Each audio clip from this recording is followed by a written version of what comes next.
Everyone, Chris of Midlife Crisis Media here. Welcome to part 2 of my Nintendo Wii video game collection 2023 live streams. What is up, Peter? Getting the kids to bed. You'll be back. No problemo, bro. No problem. Welcome to this stream. It's the final one talking about my Wii collection. Next Thursday, we'll move on to another console. Probably the 3DS? I haven't decided yet. I haven't even looked at the timeline thing that I have to see when consoles were released. So I'm trying to go in release order if I can. So, went through the history of, or my personal history with the Wii last week. Today is just going to be all about them games. So, hang on one second. I need to wet the whistle.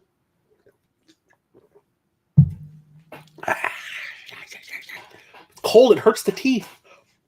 All right, so last week, the last game I talked about was Metroid Prime Other M, which I know is not the most popular game in the franchise, but I enjoy it for what it is because I'm a huge Metroid fan. So I was kind of bummed that the stream was going to, I was cutting off what games I was going to talk about right after I talked about that game. I wish I was able to go into the other games in that franchise I have on this console, but I split it directly in half. You got half the games last week, half the games this week. So we're going to talk about the other Metroid games I have, starting off with Metroid Prime 3 Corruption. This was the last game I purchased before I decided to sell my Wii. And the thing that really sucks about this was I never even played this. So I was already getting sick of the Wii. I did not like the motion controls. Every game, at least during the first couple of years of its existence, was just super gimmicky and kind of dumb and they made you do embarrassing things with the Wiimote and the nunchuck. It was kind of rough, and I was like up to here with it, and I was like, I don't think I want this thing anymore. So I made the decision to possibly, I hadn't decided yet. Sorry, I was thinking about possibly getting rid of it, and then I was like, oh wait, Metroid Prime 3 is coming out. I'm going to go back and finish playing the first game, play through the second game, and then I'll play this one. This will be the deciding factor if I keep the Wii or not. Well, the thing was, I bought this, and it sat sealed on my shelf for a month and a half, and I never went and played the other two Metroid games. I never finished the first one, never started the second one. And I was like, you know what? I'm still not feeling it. Sorry, Metroid Prime 3, you're gone. So that was when I made the decision to get rid of it. I never even popped this in. But I have played it, not recently, but I have played it when I got back into collecting. And it's really, really cool. It's a great evolution of the franchise. I think the Wii motion controls are actually pretty decent in this. I never played through it because technically I haven't beaten the second game yet. So I don't want to play through this, but I wanted to try it out to see if I made a mistake. And yeah, I made a mistake. It's actually a pretty cool game. This is the series of Metroid games that are in the first person. And the Wii controls actually work pretty well for this type of game. So, pleasantly surprised. And then the other Wii game I have is the Metroid Prime Trilogy, which is basically Metroid Prime 3 all over again.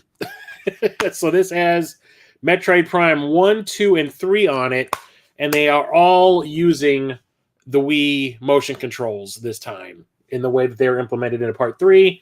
They went back and did Part 1 and 2 with them as well. And it's weird that you have 3 full games on one disc. And I always thought it was kind of strange. But then again, it's like the first 2 games are on those dinky little GameCube discs, which didn't hold a whole lot of memory. So those don't take up a lot of space. It just makes me wonder how much space this actually takes up on this disc in order to get a bigger sized DVD in order to put the game on it. I don't know. But that's a cool idea that they went back and technically remastered the first 2 games. That's cool. There's also a Steelbook version of this. I did not find that when I picked this up. So right when I got back into collecting, this is before my mother bought the Wii for Christmas. I remember I went to visit my mother in the burbs.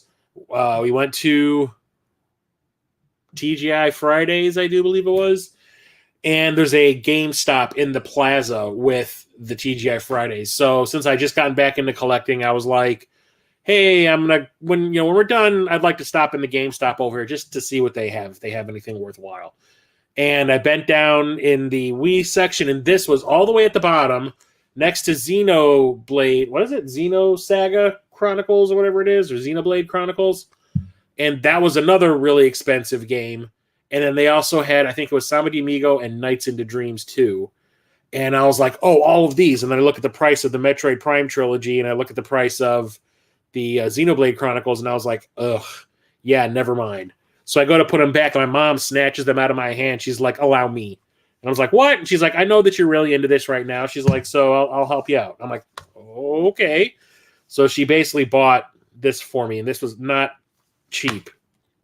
But the Steelbook version is more expensive. But I know a friend of mine has the Steelbook version, but I'm just happy with that.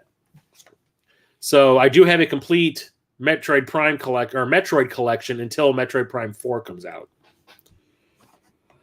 This is one of the games I kept from my cousin, but the thing was they lost the peripheral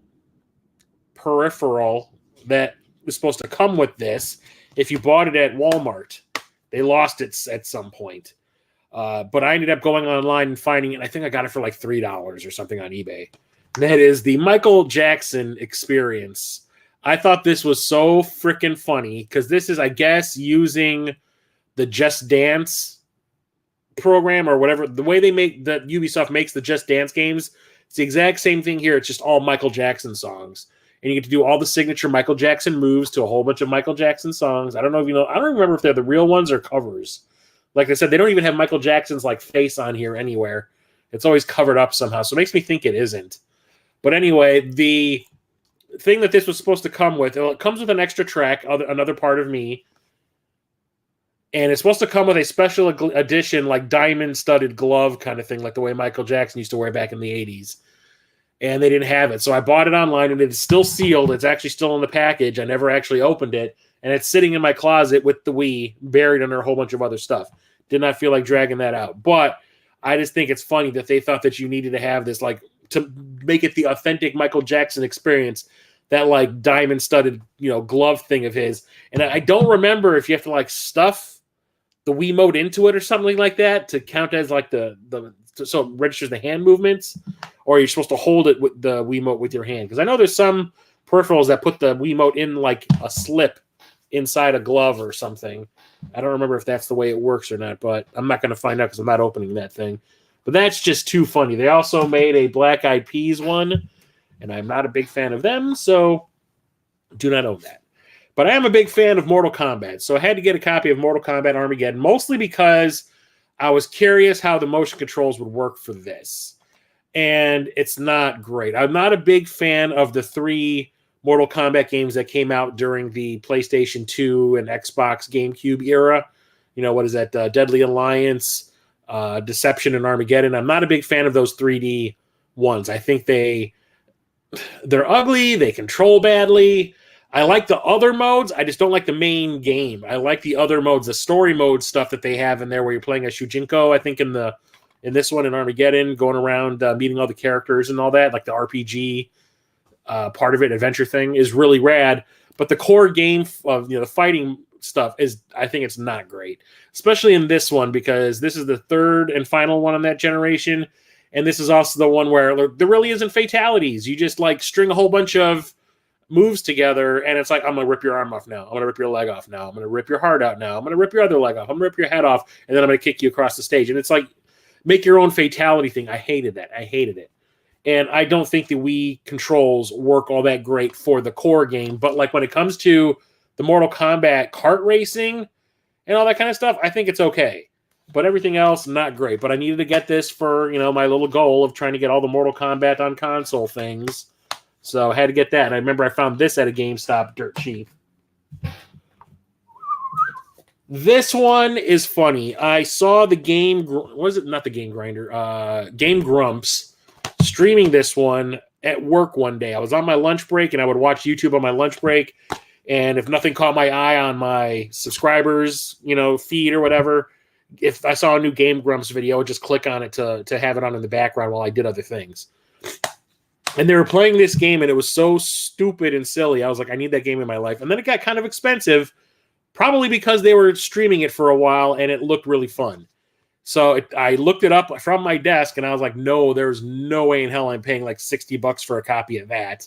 And then like a couple of years go by, the hype dies down, and then I find it on Amazon for like $15. And that's the Munchables. I don't think this is based on an anime or what anything, but that little pink thing right there looks a hell of a lot like Jigglypuff. So it's like playing a 3D Pac-Man. You play as like these things, and it's also kind of like playing Katamari Damacy. Instead of rolling things up to make this ball of yours larger and larger and larger, you're constantly eating things, and it makes you larger and larger and larger as you eat more and more. And then the bigger things you eat, the bigger you get, kind of stuff. It's fun.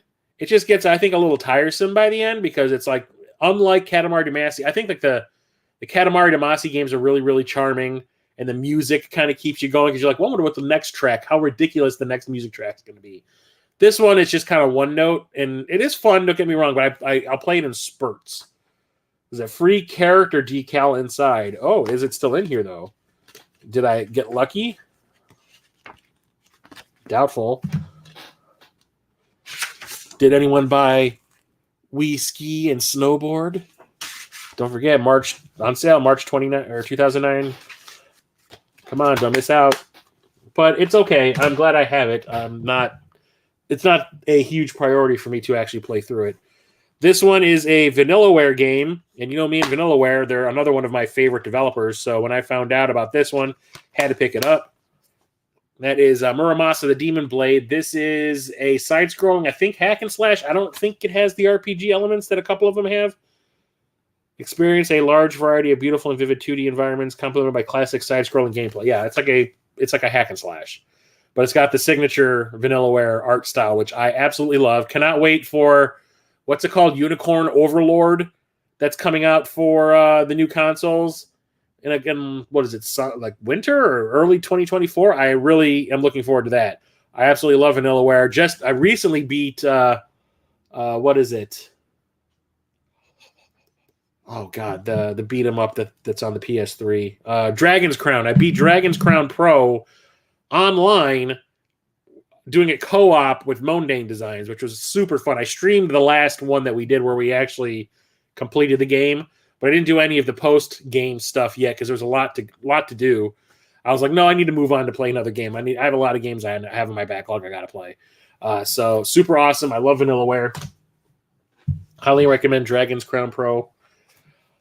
I don't think this one is... No. Okay, so this was also one of the first games I picked up when I got back into collecting. I bought this before I had the Wii from my cousin. So this was sitting on a shelf for a while without a way to play it, but I didn't care. And that is New Super Mario Brothers Wii. So I remember when this came out. This was at that point when I did not have a Wii. And I was kind of like, oh, that looks like an old school throwback Mario game. Instead of like another 3D one, they decided to go side-scrolling again. That's awesome. I need to play that at some point. And then I noticed that a friend of mine had it, but we never ended up playing it because it's multiplayer. You can play 4 players at the same time as long as you have 4 motes. Never played it.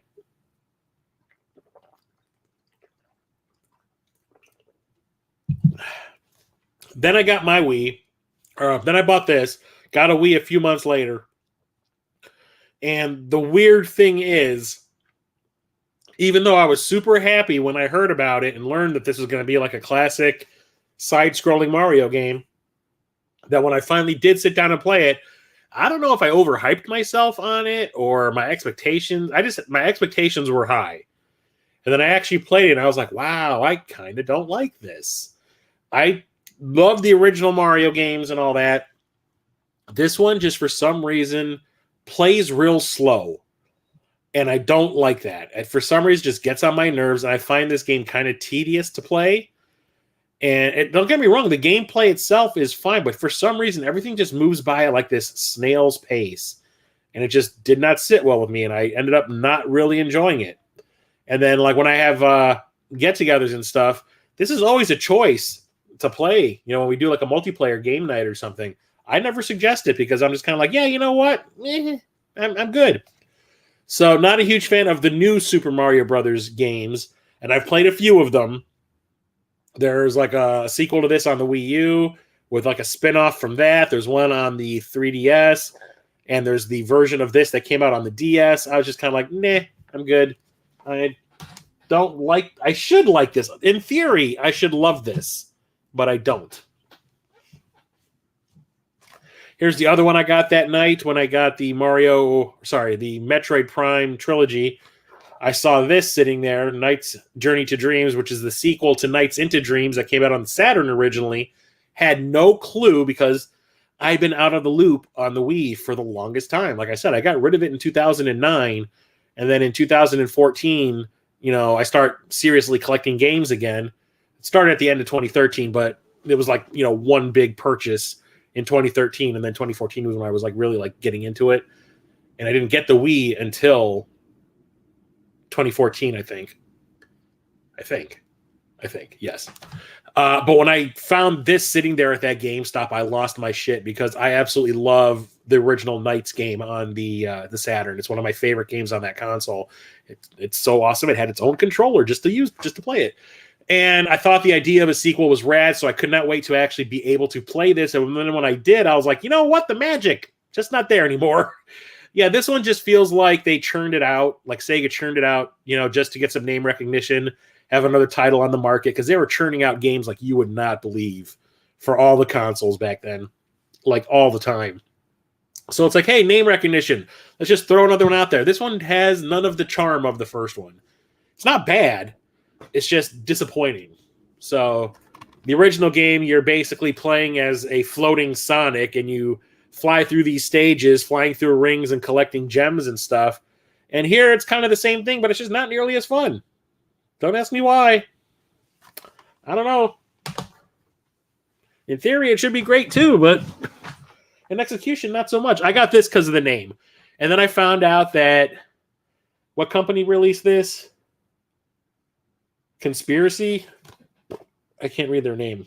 Conspiracy Entertainment or whatever. Basically released this game twice. Except one, it was this character, and they swapped out the main sprite for another sprite for the main character and released the game a second time because they suck. And that is Ninja Bread Man. Yup. Ninja Bread. Yeah. It's a 3D beat 'em up that controls kind of craptastically, and I'm not really a fan of it, but I got it because of the name and the fact that I think I got this for like $2.50. So not the greatest thing in my collection. But then, like I said, they re-released this as some other game and just changed out the main character and changed the title. And I think it's like another ninja something man. It's just not cool that they did that. I'll be right back, everybody. I need to go and grab something. Hold yo horses.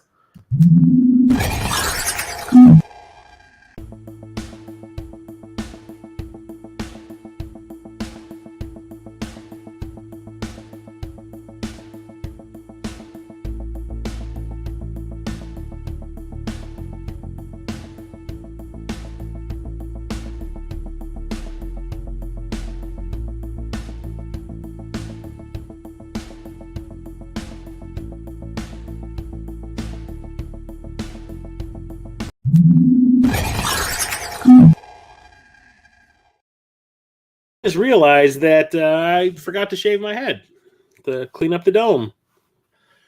Awesome. So I'm not a fan of showing off the little hair I have left.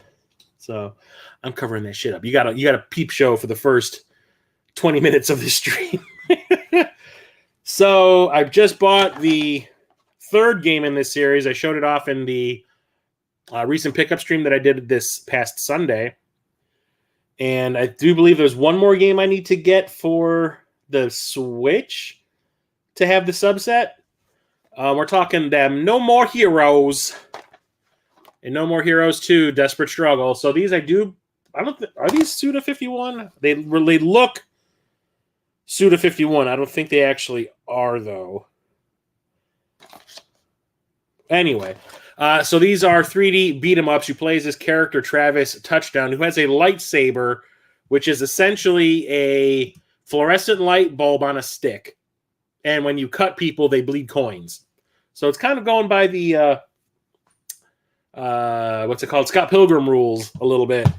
And it's fun. It's goofy. The story is absolute insanity. Most of these games are. But it's a lot of fun. It's just a standard beat 'em up. The story is silly as hell, but I enjoy it. The art style is pretty cool, too. It's kind of cel-shaded. And then the sequel is more of the same, just with better graphics. The control has been improved a little bit, and there's some more mini games. But outside of that, it's the exact same thing. Not bad. And you get to control it with the Wiimote, which is rad. This one I talked about in one of my, I think it was my Halloween. It was a video I did what was it, like maybe like 5 years ago, maybe 6 years ago. It was like games to play on Halloween. I think it was like 5 games to play on Halloween or whatever. And one of them was Obscure the Aftermath. This is part 2 in the series. The original came out on the Xbox. I don't remember if it came out on the PS2 or not. But the sequel, the Aftermath, in Japan it's called Obscure 2. Here it's the Aftermath. It came out on the PS2, the PSP, and the Wii. Weird choice, but I ended up finding it cheap on the Wii, so I picked it up. Didn't even realize there was a PS2 version, but whatever. So it's a survival horror game where you play as a bunch of college students, and there are these flowers on campus that release this toxin, and if you inhale it, it like drives you crazy and starts to make you see demons and all this other kind of crap. And it's fun. I like it a lot. The story is twisted. The dialogue is some of the cheesiest stuff you're ever going to hear in a video game. But the imagery is kind of cool. There's one part at the beginning of the game where you're walking down a hallway that looks like something out of a Hellraiser movie. It's like chains and stuff. And as you're walking, you'll see like these flashes of like people being killed kind of go by. It's really kind of cool the way it works. The controls are kind of weird. You need to use the Wiimote. There's like a pointer on screen, and you need to use the Wiimote to like point where you want to go and that kind of stuff. And that kind of stinks, which makes me really want to get the PS2 version instead. But that's kind of expensive nowadays. So this will have to do. It's fun. I like it a lot. And it has exclusive music by a band of some kind. Or is that the first one? I think that's the first one. My bad. Yeah, this one does not. The first one has music from a specific band. I don't know. I can't remember the name of it. But that's a cool one. I have more copies of this game than I need in my collection. I think I have 3 copies of it.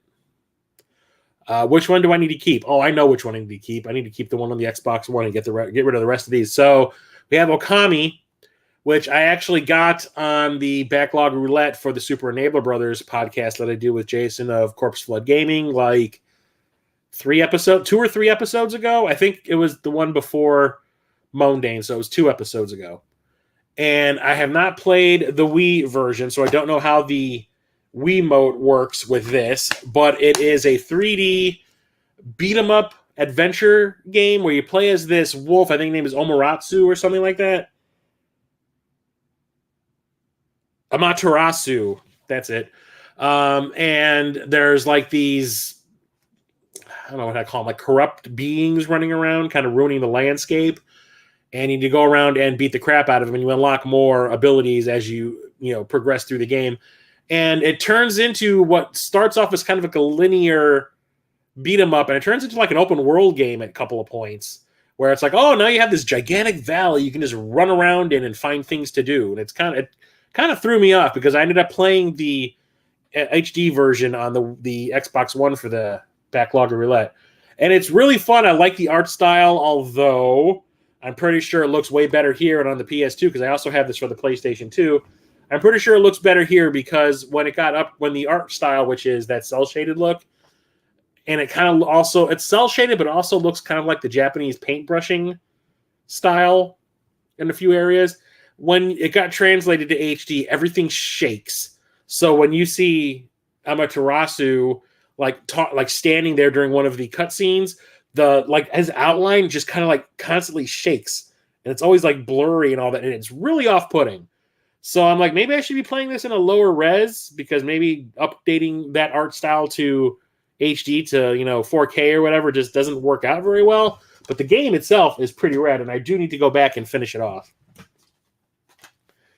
This is one of the first games I got when I got back into collecting. This is from that first big purchase I made at Half Price Books, where I brought home like 60 games in one day.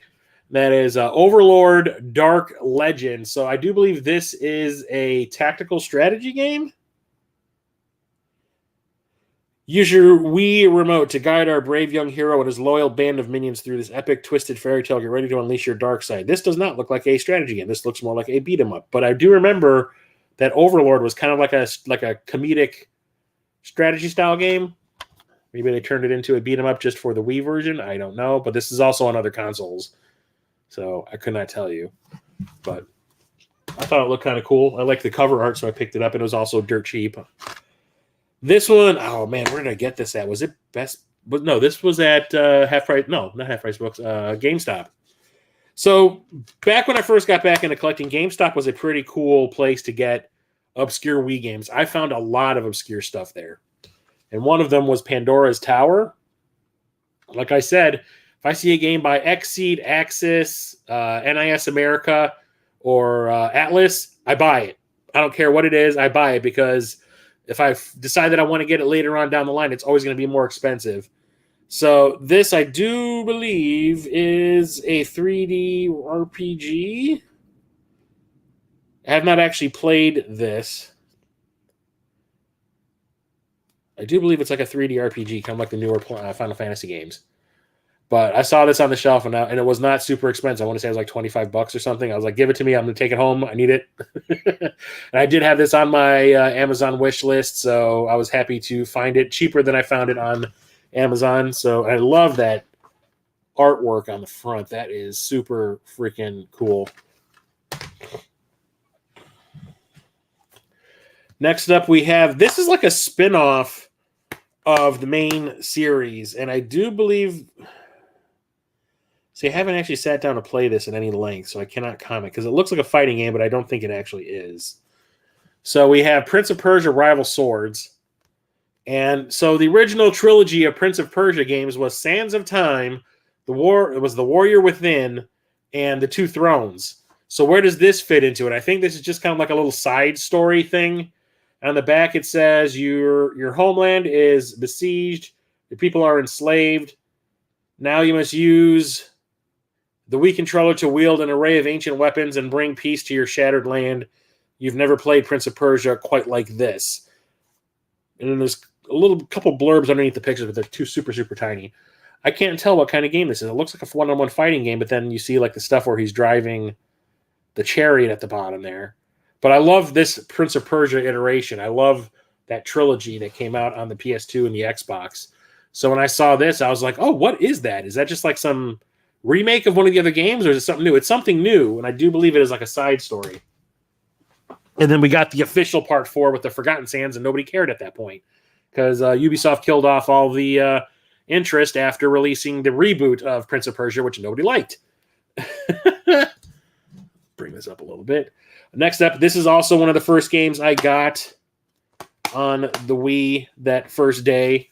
And that is Punch-Out, the remake of Punch-Out. Little Mac right there. Look at that. Look at that. That's the model for the Amiibo.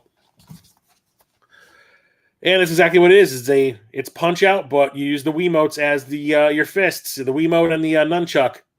And it's exactly like the Super Nintendo game, kind of. Graphically, obviously, it's a lot better, and it's a little more cartoony. But Punch-Out is Punch-Out, and Punch-Out is super fun. I love Mike Tyson's Punch-Out on the Nintendo. Super Punch-Out on the Super Nintendo is awesome. I like the arcade Punch-Out. Hells to the this one is awesome too. I need to actually spend more time playing it. It might actually work as like a weight loss regimen to get some exercise. Because I remember playing Wii Sports, that boxing mode was, woo, it did a number on me back in the day. I remember going to work one day, my arms were all sore, and my coworkers are like, what's wrong? You doing some moving or something? Or you do some heavy lifting? I was like, no, I was playing Wii boxing all night. Don't ask. Speaking of boxing, we've got Ready to Rumble Revolution. I do believe this is part 3 in the series. It started on the Dreamcast, and it's like a 3D comedic boxing game. It's okay. As much as I like the controls in that Punch-Out, the controls to this are not great. That's why I think it ended with this game in the franchise. Like this ended it right here because it's not that fun. But I wanted it because I like the other 2 games in the series and want to complete the subset. So Yeah, the graphics don't look that great either. Like, the character designs are just kind of ugly. Not quite charming. And then we have these. I need to grab something up here. Got it. Okay.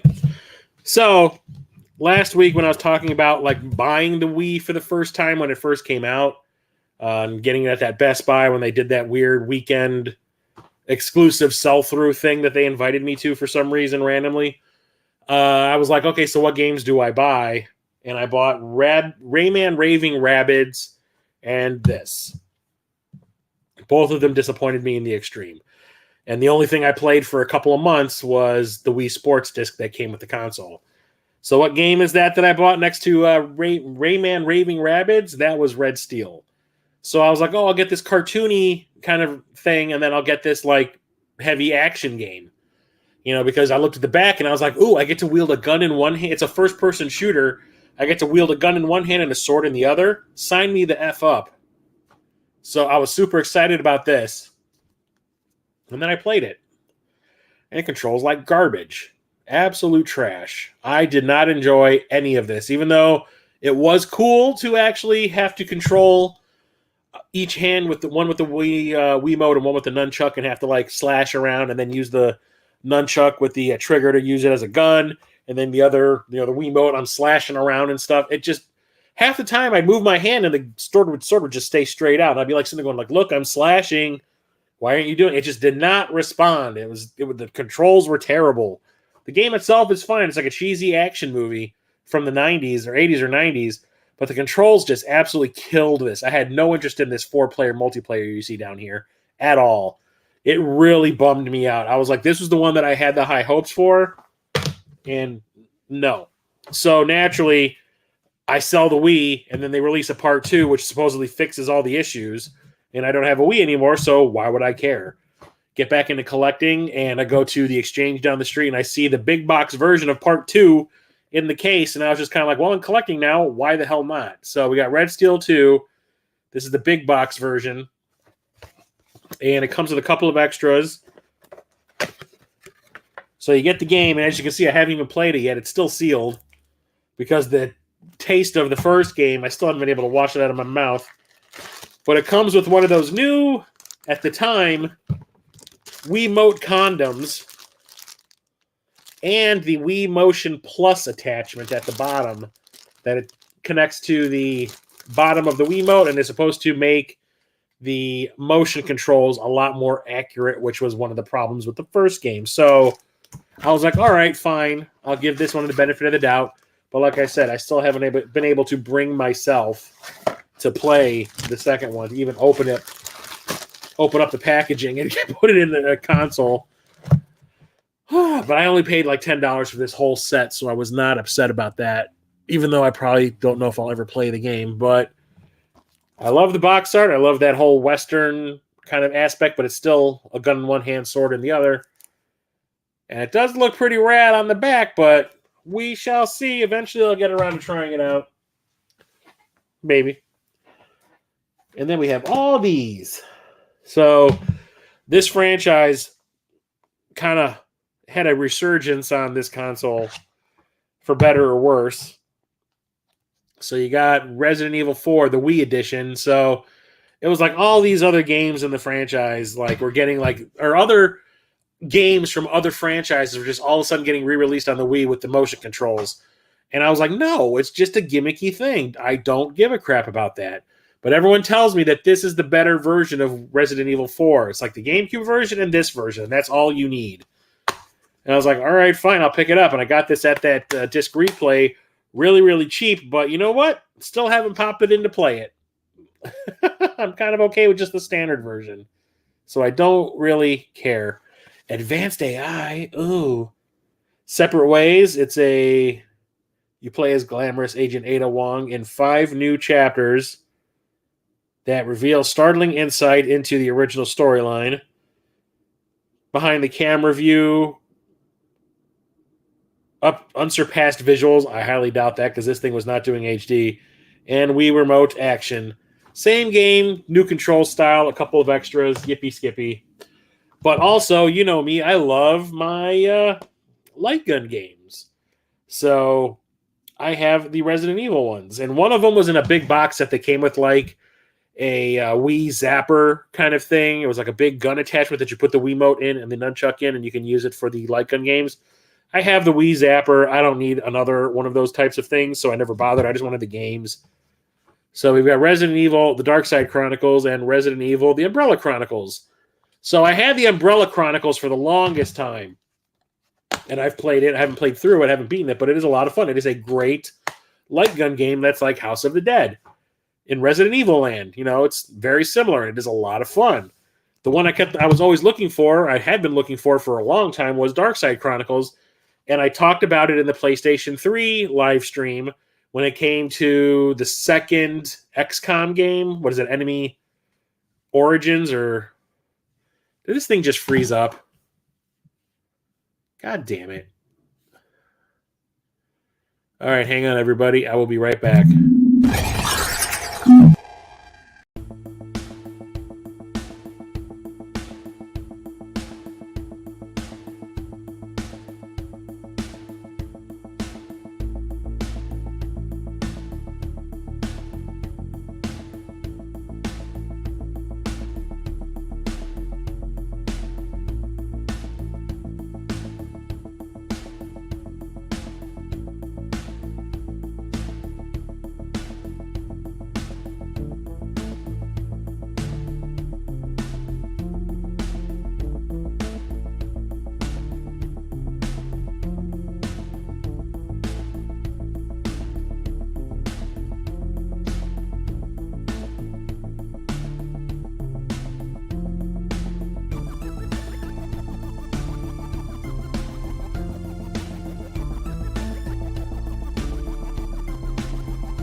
Okay, I don't know what the hell happened. I rebooted the computer before I started streaming. Usually that stops that from happening, but every once in a while the computer's just like, you know what? I've had it with this streaming stuff.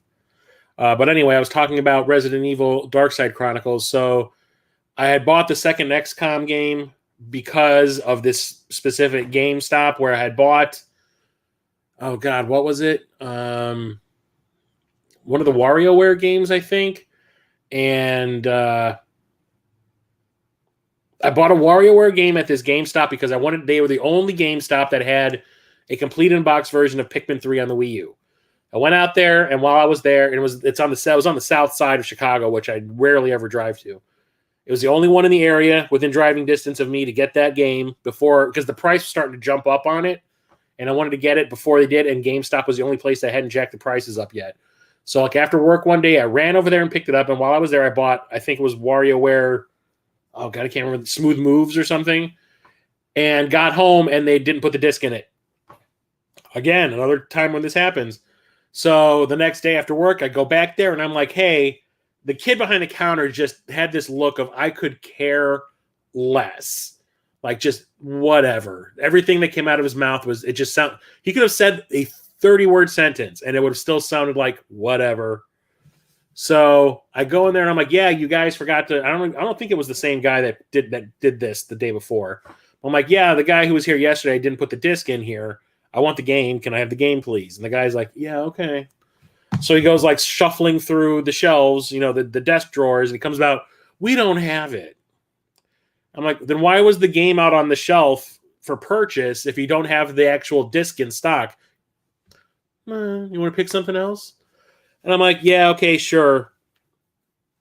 And then I picked up a copy of this, and the guy goes, okay, fine. It was the same price, so it was okay. He grabbed the copy of this, and he puts it in my bag and goes, have a nice day, which sounded like F off. So I walk out, and I decide to check it on the way to the car, and I open it up, and the disc is a completely different game. It was this game. So he put the Umbrella Chronicles in the Dark Side Chronicles. So I'm like, you son of a... And I walk back in there, and I was like pissed.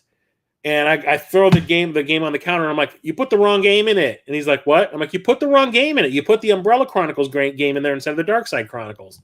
And he's like, oh, okay. Not even a sorry. No, nothing like that. Goes flipping through the desk drawers again. We don't have it. So you're just going to give me this game and expect me to be like, okay, yeah, that's fine. I'm like, why are you putting the game cases out for sale if you don't have the game in stock? You want to pick something else? I'm like, and I said right to his face, I'm like, if I grab a game and you tell me that it is not in stock, I'm like, I'm reporting you to the management. I'm calling corporate. I'm complaining about you guys like doing some shitty business practices stuff here. And he's like, you want to pick something or not? And I was like, just could care less. That was when I grabbed that XCOM game. And as I put it down on the counter, I'm like, you better have this in stock or help me. So help me. And sure enough, they had it. And as I'm walking out, I snapped it off the counter after he put it in there. And I'm walking out, have a nice day, sir. I was like, I never went back to that one again. I wouldn't drive down there anyway, but ended up getting this one off the internet at some point. Was it worth it? Oh, yeah. All the headache to try to get this that other time. So that's another light gun game. Super awesome. A little darker than the Umbrella Chronicles one. This one feels like House of the Dead. It's like out in the open. It's in light. This one is a lot darker. Like in light levels too, but story-wise too, it's a lot darker. But I think it's the more fun of the two. That was a long-winded story to get to that. I still haven't played this, but I started to learn that these games go for a lot of money. So if you find them, you buy them when they're cheap. Or if you find them cheap, you buy them. That too. Rune Factory, Tides of Destiny. These are like RPGs, but it's also a little bit of Harvest Moon, if I understand correctly. An ocean of possibilities. I have not played it, and what really sucks is there is absolutely no game shots on the back, which I think is kind of craptastic. But I only have like 2 games in this franchise. I have one, I do believe, for the DS, and then this. But there are games for every console in this franchise, and it is still going.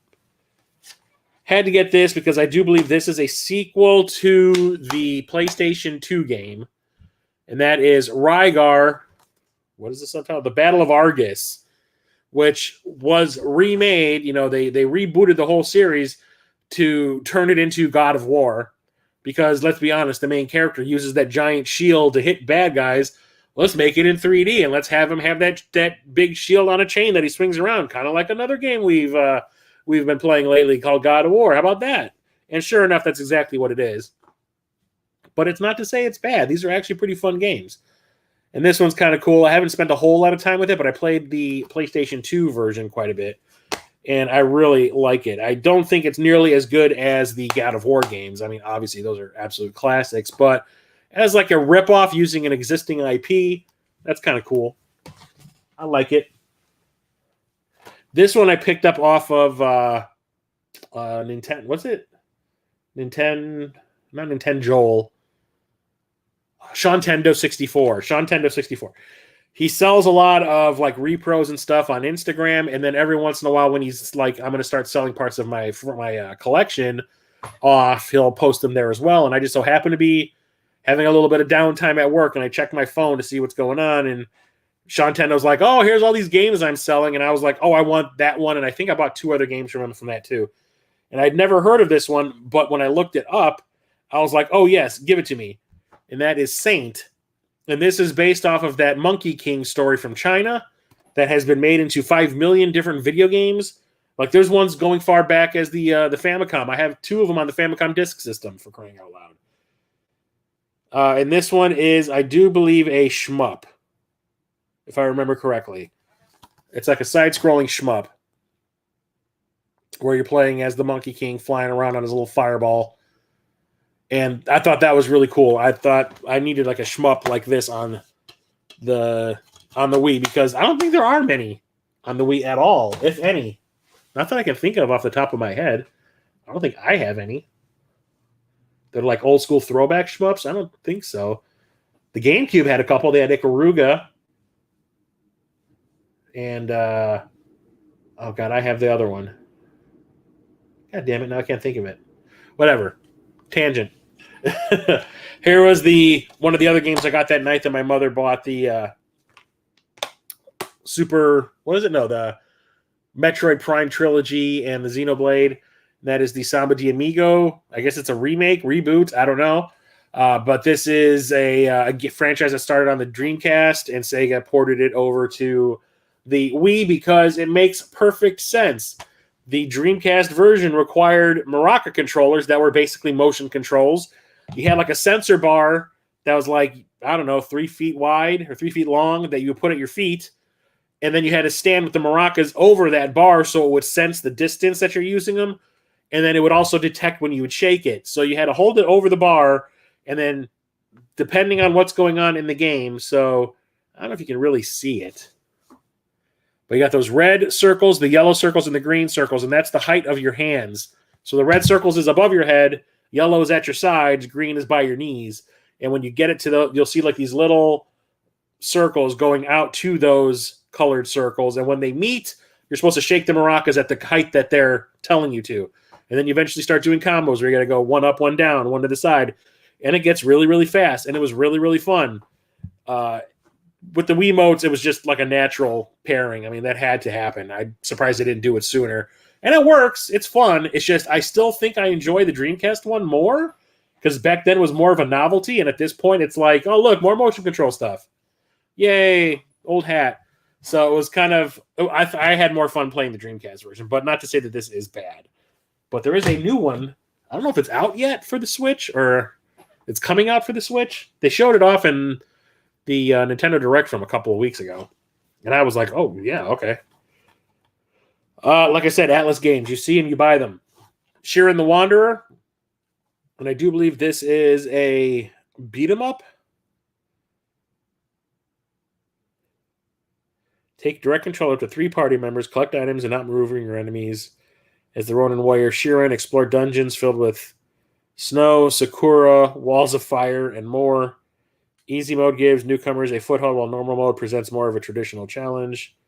It doesn't really tell you what kind of game it is. It looks like a side-scrolling beat-em-up. I do not remember because I have not played it. So I cannot comment. Sorry about that. This one I have, and I can't remember if it was Church that wanted to get a copy of this the last time we hung out or what. But we have Sin and Punishment Star Successor. So this was one of the first games I picked up for the Wii when I got back into collecting, but I didn't get it at that half-price books. I got it off of Amazon, and this was like $1 brand spanking new. This was sealed when I got it. For some reason, some dude must have I got a shipment that fell off a truck, and he's selling them on Amazon for $1. And I was like, okay, fine. And now it goes for a lot. Yeah, it was Church who was looking for it when we went to the Midwest Gaming Classic this year. That was what it was. And what it is a what do they call it? It's a run and gun. It's like an into-the-screen run and gun, but it's like playing Star Fox or Omega Boost, where you have your reticle in front of you to aim at the enemies, but you highlight a bunch of enemies at once, and then you unleash a bunch of shots at once to kill them all. It's like that. And this is a sequel to a game that came out in the Nintendo 64, but it was exclusive to Japan. We never got it over here. I think if they did release it over here, it would have been a huge hit. And then I guess Nintendo was like, we made a mistake. So when they made the sequel, they're like, release it over in the US. And I don't think anybody gave a shit because no one knew about the Nintendo 64 one except collectors maybe. But outside of that, it is super fun. It's challenging in all the right ways. The graphics are absolutely beautiful. I absolutely love this game. It is so much fun to play. It's a shame that it didn't get much recognition when it came out because I don't even remember people talking about it. So this one I picked up at the disc replay, and I got it because it has reversible artwork, and it looked like it's one of those types of aerial combat, Wing Commander-esque games that I like. And that is the Sky Crawlers, Innocent Aces, and this is the reversed artwork. So it makes it look like a movie almost, like an anime. And on the back, there's no game footage or game pictures. It's like a shot of the cast in the game. But the original artwork that was outside is very unremarkable. And it looked like that. That was what I saw when I bought it. And then the gameplay is right there it's a into the screen Wing Commander-esque aerial dogfight type of game, which I absolutely love. This one is just a little more anime, which is fine. I don't mind. But the thing was, I didn't buy it because of this. I kind of looked at it and I was like, oh, look, it's one of those aerial combat games. Cool, I should probably pick that up. It wasn't because of Xseed. It was because when I bought it, or when I was looking at it in the store, it had this on the outside, but it was kind of sticking up a little bit. So when I picked it up and I opened it up to make sure that it had the manual and all that, and the manual wasn't all ripped up and missing pages, I can kind of see that there was something else going on the artwork. So, from the inside, it kind of looked like this. So I could see the blue coming out. So I'm like, what is that? So I pull it out, and I was like, oh, that is super cool. I'm like, okay, I'm buying you. And I've used this artwork from that point on. I was like, that is so cool. It makes it look like a movie instead of a game. But then again, it is also a game by Xseed, and if I just said Xseed is one of those companies, I see a game by them in the store, and I see it cheap, I buy it. So that's actually a pretty fun game. I like it a lot. It's not the best aerial dogfight type of game, but it's not bad. Here we have Sonic and the Secret Rings. This was from a point in time when I was trying to just get all the Sonic games and then worry about playing them later. And I must have bought like 5 or 6 of them at once. It was like Unleashed and Generations and Colors. And do I even have Colors anymore? I think it's because I got the remaster. I got rid of it. But I still have not tried this one. But this was that point in time when the Sonic games were not getting a lot of respect. So I didn't bother. So the Land of Mystery meets the Legend of Speed. And it looks like a bunch of mini games, to be honest. It doesn't even look like a real game. But I could be wrong because I've never played it. So I can't really comment. But like I said, the Sonic games at that point in time were not that great. But then we have this little oddity. I talked about one game that's kind of the same as this earlier. So we have Soul Calibur Legends. This is not a one-on-one fighting game in this franchise. This is like a beat-em-up that uses all the Soul Calibur characters. The epic fighting title takes on a new dimension. And that's just cool as hell to me when they switch it up. Instead of releasing another game in the franchise, just without any fanfares, because I remember nothing about this being released. And then I remember somebody telling me that there was like the Castlevania Judgment, which was the fighting game based on Castlevania, and then they released like a beat 'em up based on Soul Calibur. I was like, beat 'em up, huh? And I immediately went out looking for it and found it. And it's actually pretty good. Namco can usually do no wrong with this franchise. Like, I have no complaints. How about this for 2 reasons? One, because Metal Jesus bragged about it in one of his Hidden Gems videos, and then others because it's a licensed game based on a movie that I kind of enjoy. That is Speed Racer, the video game. And I enjoy this movie. As cheesy and stupid as it can be at times, it's actually, I think, really enjoyable and kind of smart in unexpected ways.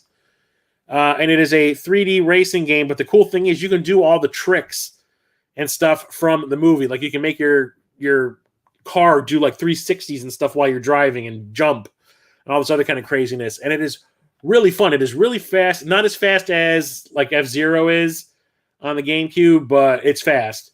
I really enjoy it. It's pretty awesome. Metal Jesus was right. It is pretty cool. And then we have this, which I think I played this early on and I didn't like it, but I kept it because why not?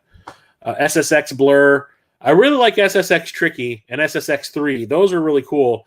And I think this was one of those first games I bought, if I remember correctly, when at that GameStop, the Half Price Books. And I was like, oh, cool, another SSX game. I didn't know about this one. This ought to be pretty rad. And then I played it and I was like, eh. It just feels kind of half-assed and very lethargic. Like, it's slow. So I was not enjoying my time, and I never went back and played it again. But I kept it because it's SSX. And then we have 2 games. What is this? I need to get another case for this. Anyway, we got some Star Wars games. So we've got Star Wars The Clone Wars, which is another game in theory should be kind of awesome because the whole idea behind this is it's Clone Wars lightsaber duels.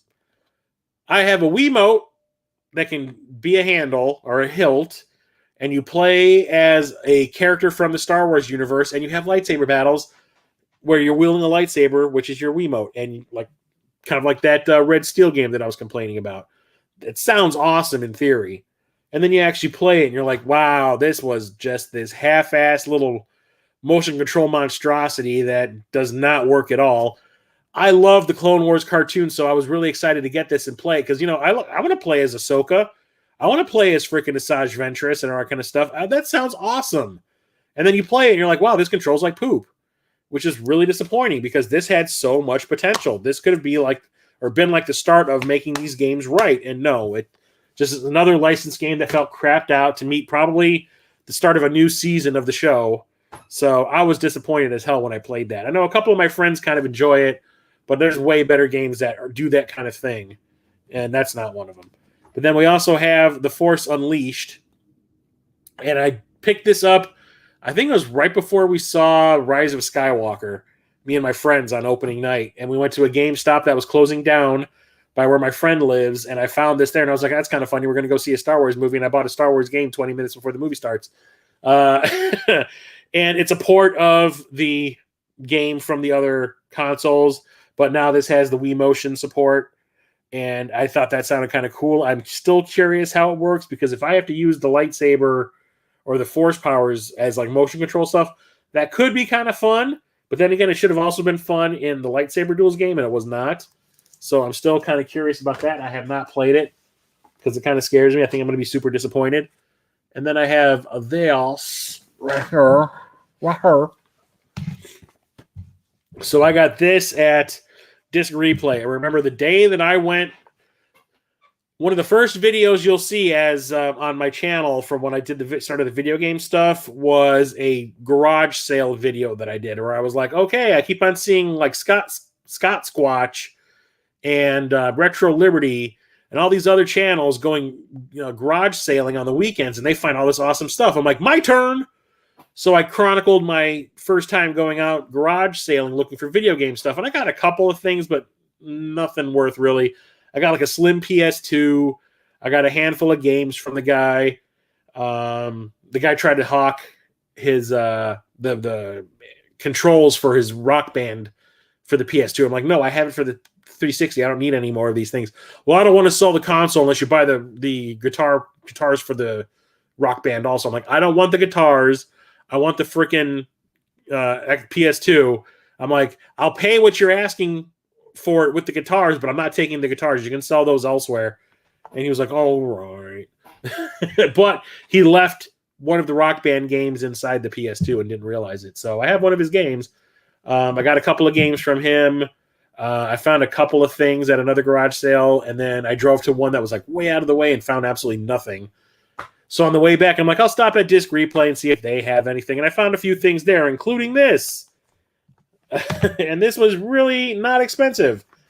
It is the Super Mario All-Stars Limited 25th Anniversary Edition. And it comes in this big oversized box that opens up and shows you what games are included. So essentially, this is the game itself that it came with, or the case. It's Super Mario All-Stars that came out on the Super Nintendo, but it's obviously been improved just slightly. So it's the original Super Mario Brothers that's been remastered, Super Mario Brothers The Lost Levels, which was the Japanese Super Mario Brothers 2, Super Mario Brothers 2, and our version of Super Mario Brothers 2, and Super Mario Brothers 3. So there's really nothing special going on here. It's just the Super Nintendo versions that were given like a graphical upgrade and a musical upgrade for the Super Nintendo. So there's nothing really there to brag about. Here's the game itself, and it comes with a pretty thick manual for a bunch of games that are like, at this point, 25 years old. But what it came with, oh man, this is dusty as hell.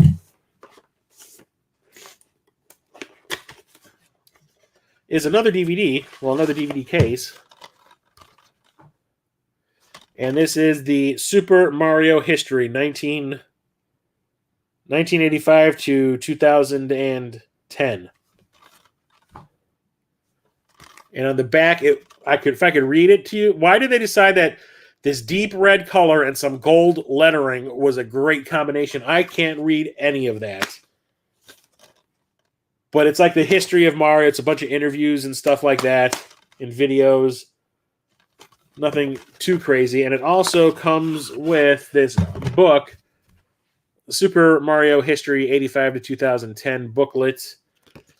And it's basically a bunch of concept art and stuff, which is pretty cool.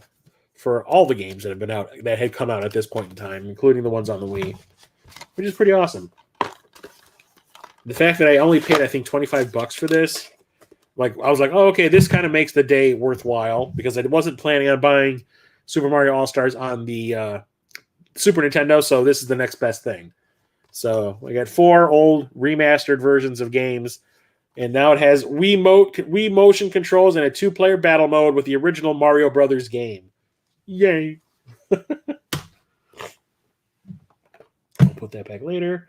And then we have Super Mario Galaxy. This is one of my all-time favorite Mario Brothers games. I did not put this in my Mario games short that I released about a week or two ago. I wanted to, but I was like, I kind of felt more strongly about the other ones, but this one is super, super fun, especially after I absolutely hated Super Mario 64 and Super Mario Sunshine. I did not like those games at all. So when this game came out, I was not excited. And I do believe I had sold my Wii at this point in time when this came out. So I didn't get to play it back in the day. But when I got back into collecting, I was still kind of weary. I was like, I don't know about this. And I picked it up, and lo and behold, it is actually pretty fun. It's like Mario goes planet hopping. He like jumps in between planets. The planets each have their own gravity. So if you jump on some planets, you might kind of like do a little skip. But other ones, you might like actually float a little bit. And you're running around planets and all that. And you're collecting all these stars. You use the Wiimote to like flick around the screen and pick up these stars that are in the backgrounds of the scenes. It's really, really fun. I like this one a lot. It was a real fun step in the right direction for me in the franchise. So I was super happy about it. And it has that co-star mode, which is where like you can play the game and then the other person uses the other Wiimote, like the Player 2 Wiimote, and collects all the stars for you in the background. And then once I realized how fun that was, I was like, there was a part 2, wasn't there? I need to find that. Oh my God, why is it expensive everywhere? And then I found it at a frickin' Savers of all places. Outside of Illinois, Savers is known as Value Village. It's like a thrift shop, I guess. And they had this behind the counter, and it was like dirt cheap. I think it was like at the time when I wanted to get this, it was like $80-$90. And then they were selling it for like $44.99. And I was like, I asked the guy, I'm like, does it come with everything? And he's like, what does everything mean? I'm like, well, the manual, the disc, does it look like poop? And the guy like hands it to me, and I pull out the manual. I'm like, oh my God, it's got another one of those thick ass manuals. But it also came with the basic controls guide, which is like this little fold out manual thing. Even had like the codes for the Nintendo Club and this little ad for other games.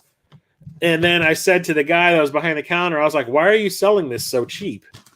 Because I was already getting rung up at the time, so it didn't really matter. Like, you could change the price. So he's ringing me up. I'm like, why are you selling this so cheap? And he's like, yeah, it's got a little bit of water damage. I was like, really? I started looking at the back. I'm like, oh, I can see a little bit on like the side here.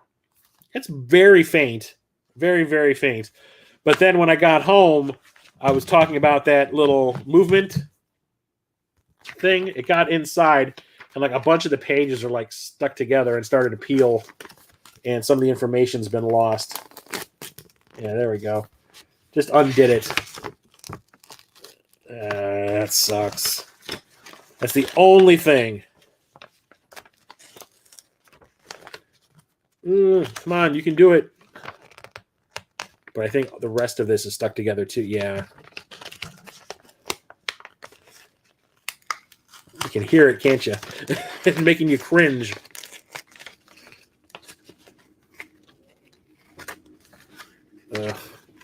Okay, I finally got it open. God damn. That kind of ticked me off. But I was like, small price to pay for not having to like drop almost $100 on it. Outside of that, it's perfectly fine.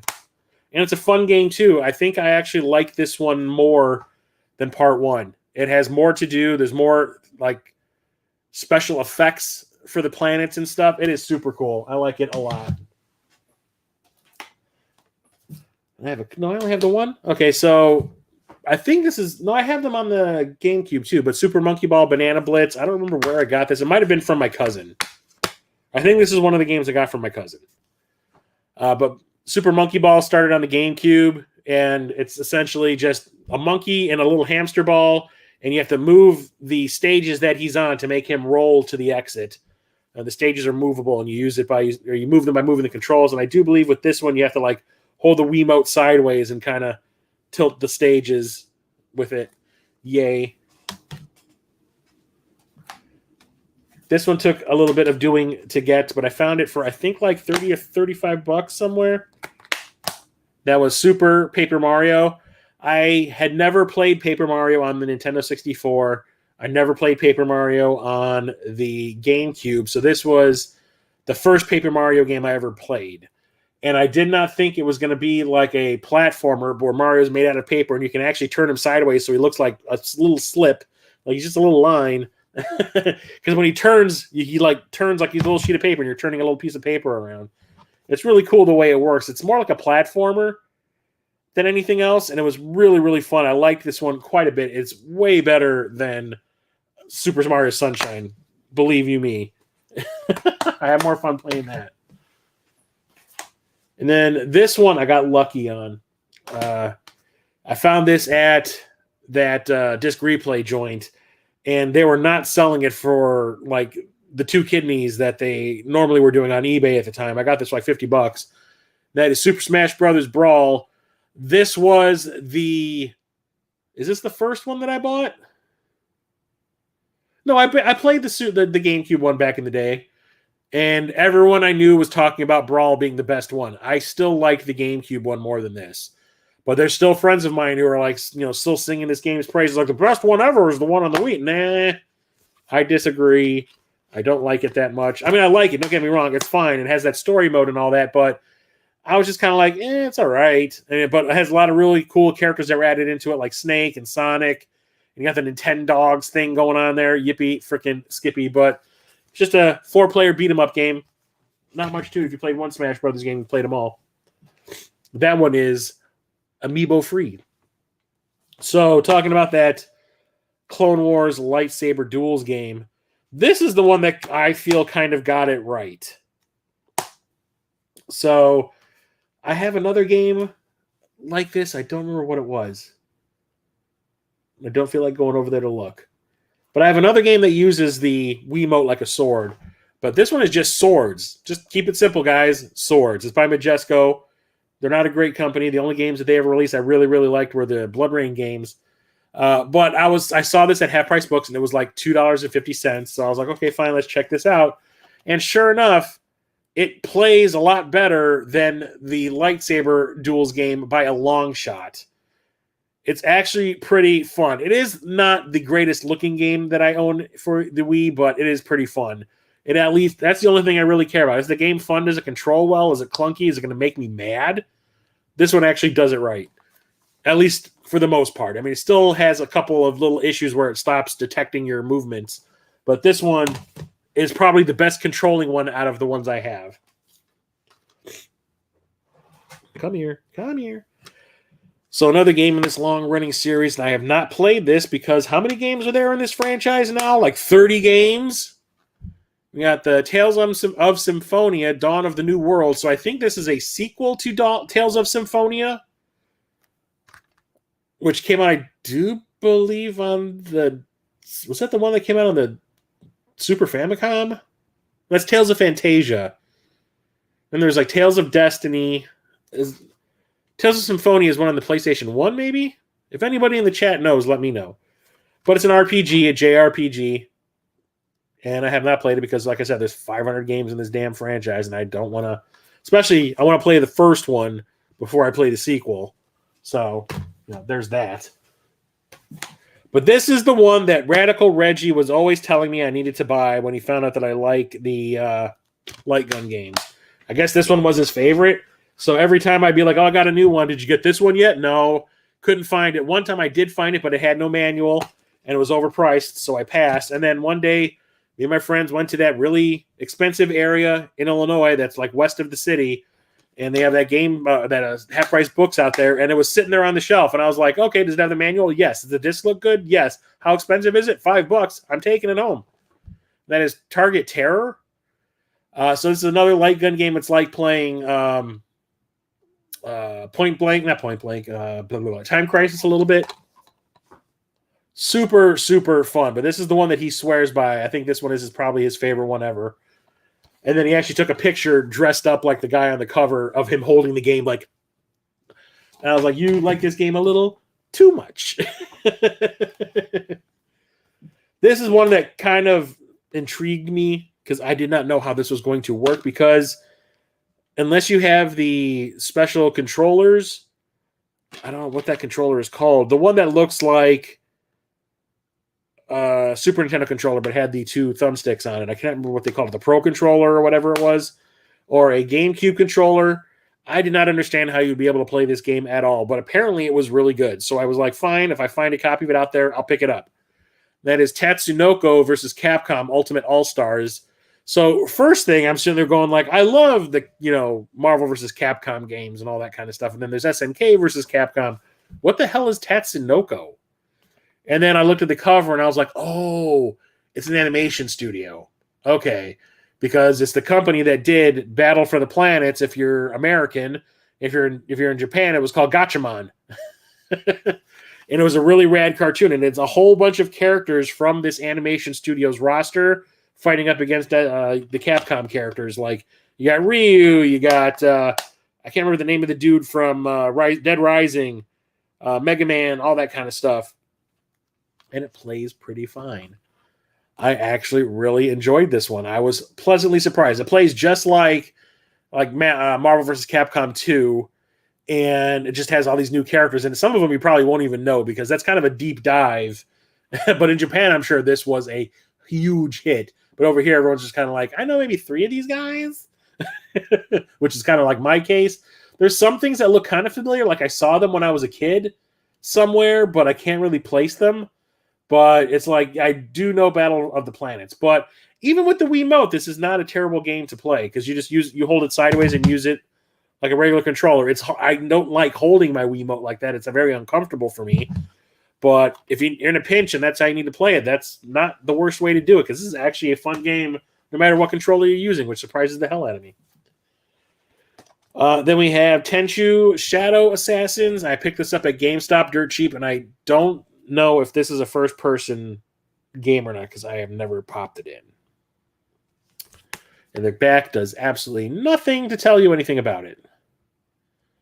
It just looks like random shots of people standing there and not actual gameplay. So, fooey on you, Ubisoft. I'm assuming this is just another motion control monstrosity, but I like the Tenchu games, the ones before that, so I picked it up. This one is still sealed. I got this off of, I talked about it all the time. I found so many games from one specific seller on Amazon who was selling all of his games for a penny. I got games for the PSP, the PS2, was it the 360? I can't remember. But I got I want to say 10 games off of this one dude. And he was making all his money off of the shipping, but he was only selling the games for a penny.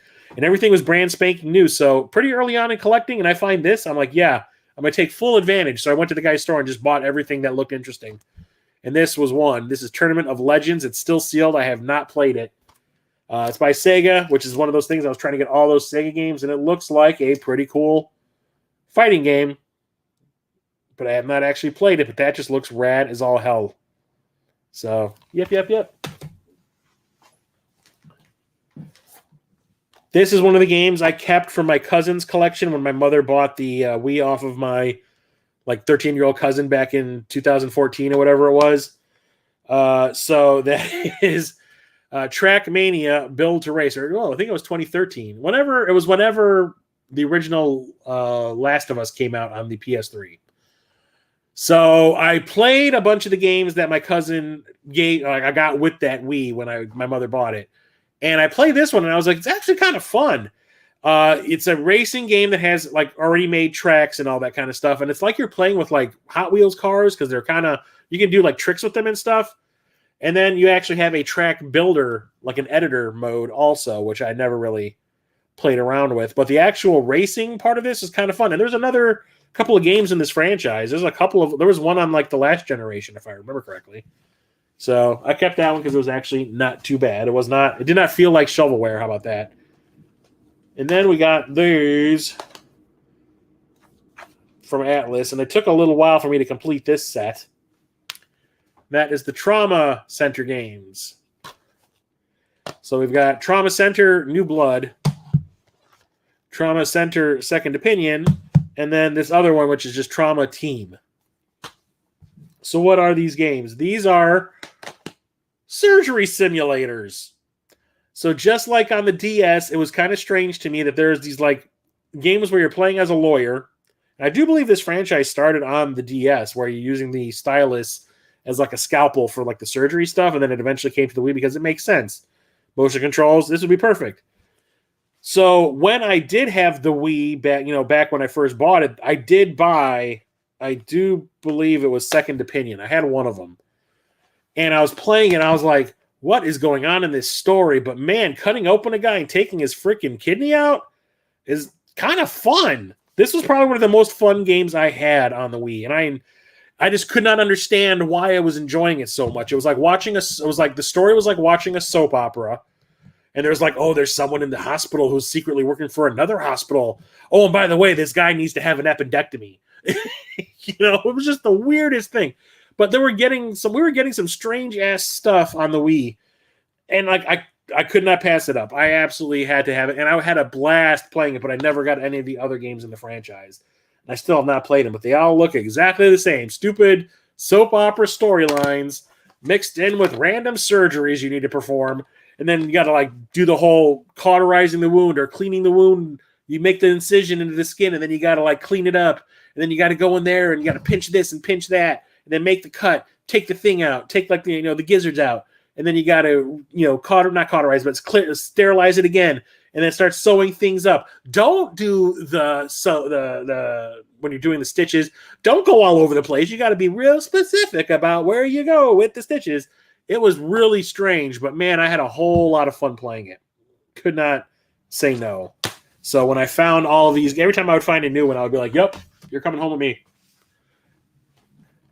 Had to have this. Had to have it. Come on, look at this thing right above me glowing in the darkness.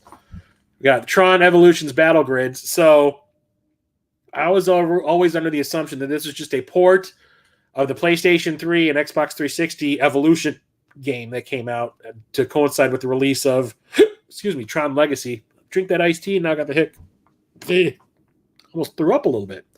Hiccups. So I didn't really rush out to buy this because I'm like, I already have, Tron Evolution on the other consoles. And then somebody was like, no, it's a totally different game. Battle Grids is like the subtitle to the subtitle. I'm like, oh, okay. So I picked it up off of Amazon. It shows up, and I'm looking at the back. I'm like, oh, I think I'm in for a real bad time because it looks really cheap. Like the graphics look pretty horrible. And all it really is like a series of 4 mini games, and it is really sad. You got Light Cycle Racing. It doesn't even say what they are on here. Light Cycle Racing, Light Discs, and Grid Tanks. It was 3 mini games. 4-player championship mode. It is not good. Not good at all. And then we've got another version of Evolution on the DS, which is like a adventure-y Legend of Zelda style game. So we got different versions of different consoles. This is the absolute worst Tron game I have in my collection. Like, hurts my heart to say it that there's a bad Tron something, but this is pretty awful. It just feels thrown together like, oh, we need to have a version on the Wii too. That console is really popular. It'll make millions. And then, okay, we'll just crap something out in 3 weeks and there we go. Yeah, it really disappointed me. Had to pick this one up. I found it at that disc replay joint and I was like, what actually is this? Because like the title, I was like, Ultimate Shooting Collection. What's that? Look at the back, and I'm like, oh, it's like a bunch of shmups. Oh, so we got Radio Allergy. What? Karous, or Karous, Karous. And Chaos Field, which is the one I have for the GameCube. That was the one shmup on the GameCube I couldn't remember earlier in the stream. Chaos Field I already own. Sadly, it's not Ikaruga. That would have been awesome. But Radio Allergy and Karous are ones I've never played before, so that just sounded really rad to me. They're all vertically scrolling shmups. So, you know me and my shmups. I love them now. Hated them back in the day, but now I can't get enough of them. They're just super fun. Next up we have, I found this at Half Price Books, Valhalla Knights, Eldar Saga. And I do believe this is an RPG or an action RPG.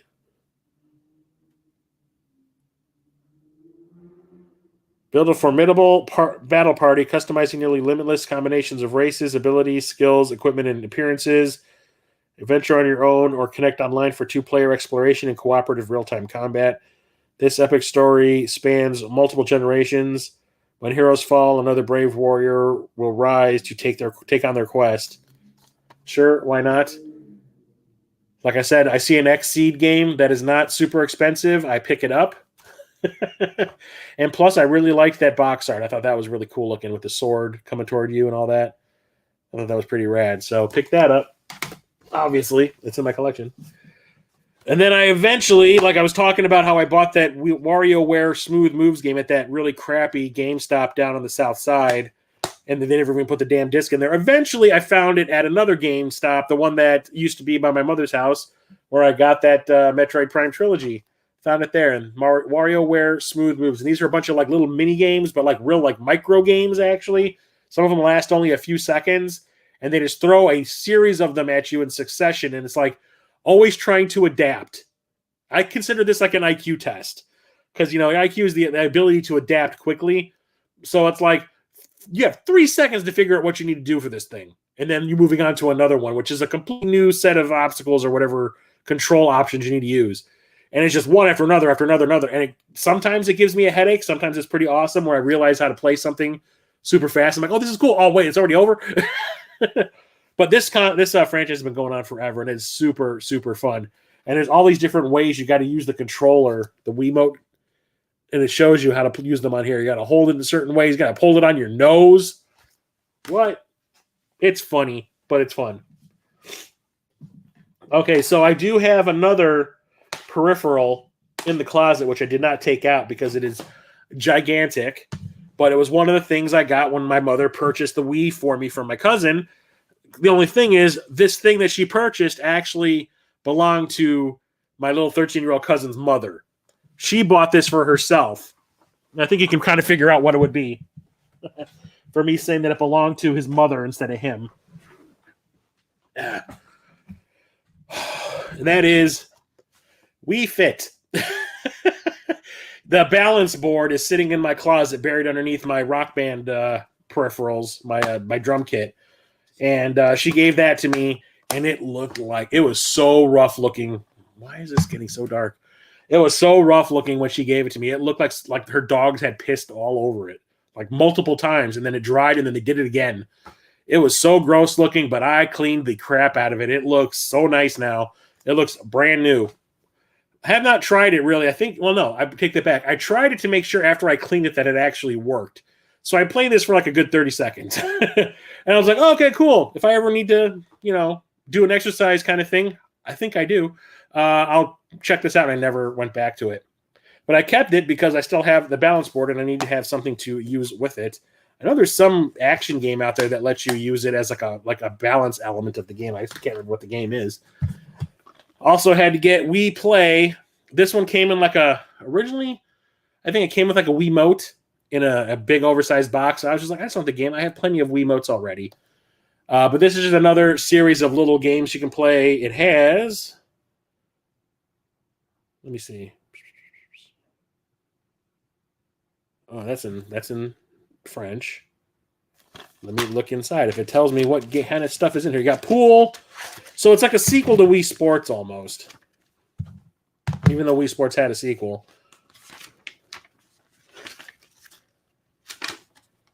Come on. Okay, so you've got shooting range, Find Me, which I think is like playing Where's Waldo? Table tennis, Pose Me, which is what is that game? That game show where they bring those styrofoam like blocks towards you, and it has a human shape cut into it, and you have to like get in that pose so it passes over and you don't break the block. That's what Pose Me is. Laser hockey, billiards, fishing, charge. Don't know what that is. Tanks. And that's it. So it's natural add-on kind of stuff to playing Wii Sports. It's fun. I remember trying it out when I first got it, and I was like, all right, this is fine. I'm not mad. But then, so Wii Sports originally came with the console, every console, and it came in like a little, oh, son of a, this stupid thing froze up again. I'll be right back.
Okay. Better not be doing this during the Dungeons and Dragons stream on Saturday, or I'm going to be pissed. Anyway, Wii Sports came with every Wii boxed in, but it came in like a digipack, a little cardboard slip, and the game would like slide in and out of the damn thing. It got scratched to shit in that little cardboard thing. So didn't actually get a copy of Wii Sports with my Wii when my mom bought it off my cousin. I guess he sold it to a friend or gave it to a friend, and he never got it back. So I had been on the lookout for a copy of Wii Sports because I know that like the later versions of the console released without Wii Sports in the box. So it had a separate release, kind of like Super Mario World did after the fact and all that kind of stuff. Regular Super Mario Brothers on the NES. Eventually got a boxed release later on. Took me forever to find a version of Wii Sports in a DVD case, like an official one. And then I went to Midwest Gaming Classic. I think this was in 2019. And it was me, Church, the Game Grinder, and Jason, the Corpse Flood Gaming. We're walking around. We see like a guy that they know. They start talking to him. And they're like, hey, they're giving us a discount because they know us. And we start going through like the buckets of games they have on the floor. And Jason pulls out like 6 of these things. And he goes, you want one? I was like, yeah. So finally got me a boxed copy of Wii Sports, which does me just fine because I like having this on my shelf. And this is like the definitive Wii game, even though it was a pack-in for the console. It basically made the console worth playing. This is what brought all of the like casual game players to buy a Wii, because this was so much fun, and it would make people start playing other types of games they normally wouldn't, because the motion controls made it so interactive, and they worked really well with this game. And it has boxing, tennis, baseball, golf, bowling. Bowling is the one, man. Bowling is the one. I played so much Wii freaking bowling, especially at my job. So when I was still working at my old company, the one that let me go in 2011, they built it. We used to have like an exercise room. All it really was 2 treadmills, an elliptical, and a stationary bike. And that was it. And they had a TV in the room, and I think a yoga mat in the back in case you wanted to stretch. That was the extent of it. But they started to institute this like health program thing, and they like took a room from like I think it was on the 3rd floor of the building, and like turned it into like a real honest to goodness exercise room. Like they put in some weightlifting equipment, and they had like 5 stationary bikes and a couple of ellipticals and a bunch of stretching areas, and they put a big-ass TV in there and hooked a Wii up to it because that counted as exercise. And then on our breaks, like our lunch breaks or our like 15-minute breaks that we'd have, we would all, like people in my department would go upstairs and we'd play Wii bowling for a half an hour and then go back to work. It was super fun that we're able to do that at work. And I absolutely love it. This is probably still my favorite game on the Wii. And people stop texting. I'm in the middle of a stream. You're pissing me off. And then we have the legit sequel that's Wii Sports Resort, which has 12 new sports in it. One of them is bicycling. Oh, God, I have to look it up because this does not tell you a goddamn thing. This one I have not played a whole lot. I usually always default back to the original because that one is just so much fun. Settings. Sword play. Wakeboarding. Archery. I did archery. I played that one a lot at my job. If I was by myself and I didn't feel like playing bowling, I would always put this one in because they had both Wii Sports and Resort, and I would play the archery one because that was kind of fun. Frisbee, basketball, power cruising, which is essentially a jet ski, cycling, golf, table tennis, more bowling. This one had like the 100-pin bowling thing that you see a lot of people using or playing online. Canoeing, air sports, which is kind of like playing Pilot Wings. And that's it. Super fun, but I still always go back to the OG because it has the bowling. But this one has bowling too, just a more advanced version, but I still like the OG. And I picked this one up. No, I got this from my cousin. This is one of the games that my cousin had in his collection, and that's World War II Aces, which is another one of those aerial combat sim games. This one is not the greatest. You guys, seriously, you know I'm streaming. Why are you doing that? It's not the greatest, but I kept it because it's in the genre that I enjoy, so I said, why the hell not? And the final game I'm going to talk about tonight is the one that I talked about at the very beginning of this stream, the one that I got alongside that Metroid Prime trilogy, and that is Xenoblade Chronicles. So this is a very, very epic RPG. I have not actually sat down and played it at any great length. I played it when I first got it because I was curious about it. And I was like, is this connected to like, Xenogears and all that kind of stuff? And I think it might be, but not directly. I think it just kind of takes place in the same universe. If that, I can't be sure. But it is seriously one of the most beautiful games on the Wii. This was like the graphics could not be matched after this. And now that we're on like what, part 3 of this now on the Switch, and it gets so dark when I hold something white up to the camera. I don't understand. Can I start over? Sure, why not? Like I said, the beauty of YouTube, you can always go back and watch it later. But yeah, I haven't put a lot of time in this because I hear it is like super, super long and involved and kind of complicated at times. But it's got to be popular. It's gotten 3 games and a remake on the 3DS and all that kind of stuff. So why the hell not? I'll eventually put some time into it. Hopefully, probably in about 20 years. But had to get this. This was like the new hotness when I got back into collecting, and I had to get it. The only problem was it was really expensive, and that's when my mom was like, well, I'll get it for you because I'm going to support your habits. And nowadays, I would be like, hey, Mom, you want to come with me to the video game store? She'd be like, you want to die? It'll be good one to listen to at work tomorrow. Yeah, a lot of freezing up this time. The freaking camera on my Mac was just kind of like, I'm so sick of you talking about these video games. I want to party. Whatever. Kept freezing up, so whatevs. So that's it for the Wii collection. I'll be back next Thursday, 8:30 p.m. Central for another console live stream. It'll probably be the 3DS, I do believe. So if it's not the 3DS, I think it is. It's either 3DS or the Wii U. I'll have to look up the little timeline thing that I have. Or the Vita. I don't know. Might be the Vita? Like I said, it'll be something. Who would have bet easier? Just give them some NyQuil, man. Just knock your asses out. I'll also be back tomorrow with a new short.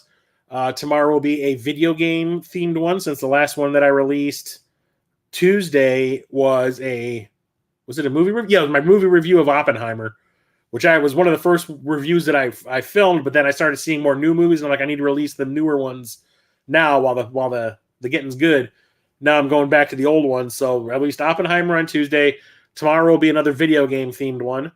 And then Saturday at 1 p.m. Central on my Twitch channel, we'll be streaming episode 9 of Tides of Flame, my Dungeons & Dragons campaign.